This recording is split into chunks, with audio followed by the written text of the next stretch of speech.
Assalamualaikum warahmatullahi wabarakatuh. Innal hamdalillah wa syukrillah wa ni'matillah.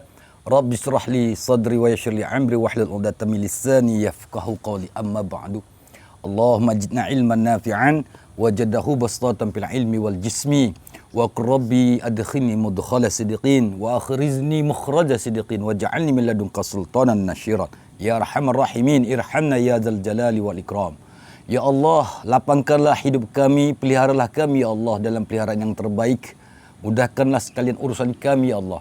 Jika ada sahabat kami, saudara kami, kaum muslimin wal muslimat dalam keadaan sakit, cabut ya Allah penyakitnya, sembuhkan ya Allah lahir batin. Amin ya rabbal alamin. Dan andai kata ada saudara kami dalam perjalanan, mudahkanlah perjalanannya, sampaikan kepada tujuannya selamat dunia wal akhirah. Amin ya rabbal alamin. Sahabat-sahabat tausiah Islami yang dirahmati Allah Subhanahu wa taala, dalam kehidupan ini perlu kita memahami betapa dahsyatnya kekuatan teknologi ilahiyah. Ya, sehingga kekuatan teknologi ilahiyah itu apabila kita transferkan ke sebuah benda, maka benda itu akan menjadi tenang dan damai. Seperti mana yang diceritakan oleh orang tua kami kepada kami pada peristiwa meletusnya Gunung Galunggung di Jawa Barat 1982 yang lalu. Sahabatku, pada saat itu seluruh aparatur daerah Provinsi Jawa Barat berusaha mencari orang-orang tua bagaimana menjinakkan Gunung Galunggung ini agar dia tidak muntah dan tidak meledak.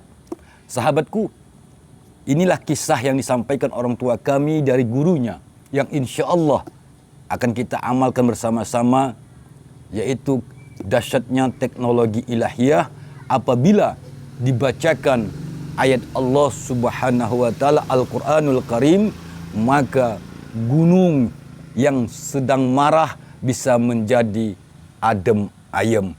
Peristiwa Galunggung 1982.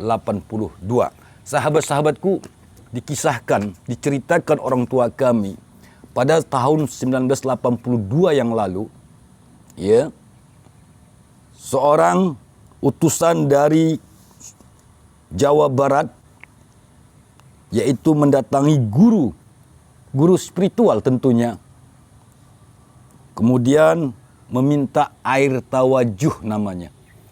Air tawajuh itu adalah air putih biasa di mana alim ulama kita sedang melaksanakan riyadhah, zikrullah.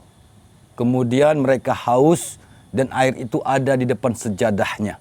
Sahabatku, begitulah cara orang-orang tua kami dulunya dalam beramal ibadah. Apabila mereka haus dalam melaksanakan zikrullah, maka air putih tadi itu dia teguk sehingga hausnya hilang.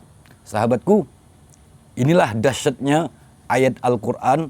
Apabila dibacakan ke air tawajuh itu, maka Gunung Galunggung yang tadinya mau meledak dengan izin Allah menjadi redam ayem.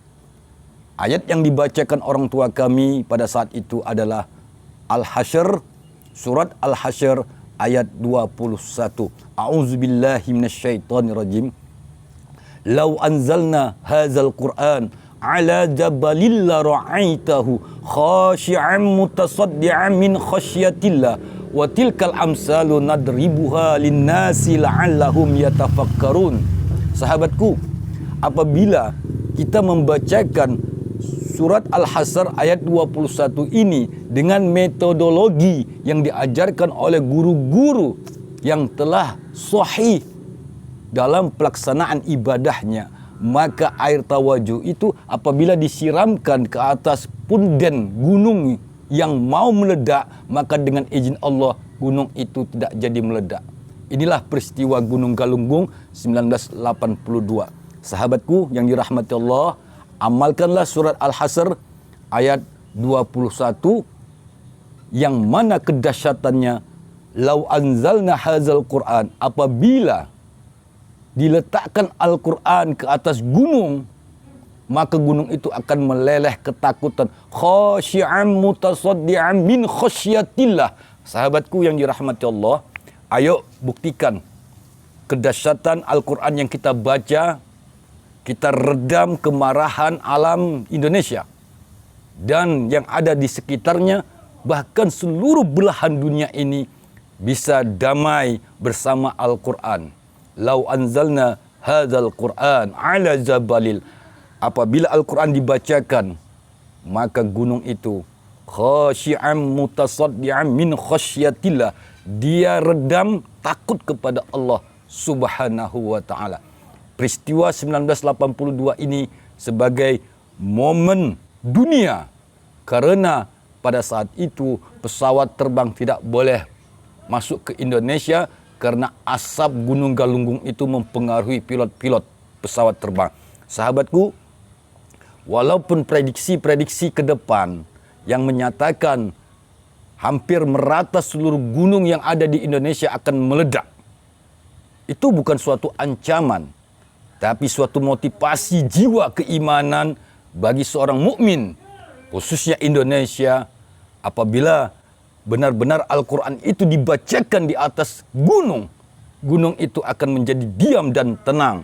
Sahabatku yang dirahmati Allah Subhanahu wa ta'ala, aku izin dan ridha, amalkan, sampaikan kepada seluruh saudara-saudara kita, khususnya yang rumah mereka dekat dengan kaki gunung yang dinyatakan akan meledak.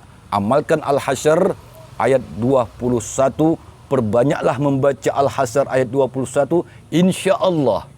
Walaupun berjuta prediksi manusia menyatakan gunung itu akan meledak, tapi dengan izin Allah Subhanahu wa ta'ala, gunung itu akan diam dan redam.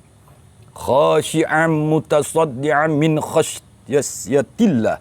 Gunung itu akan takut kepada Allah Subhanahu wa ta'ala, apalagi manusia-manusia yang ada di bawah kaki gunung tersebut. Jika manusia tidak takut lagi kepada Allah, maka gunung itu dengan sendirinya akan meledak dan meletup. Terima kasih. Assalamualaikum warahmatullahi wabarakatuh.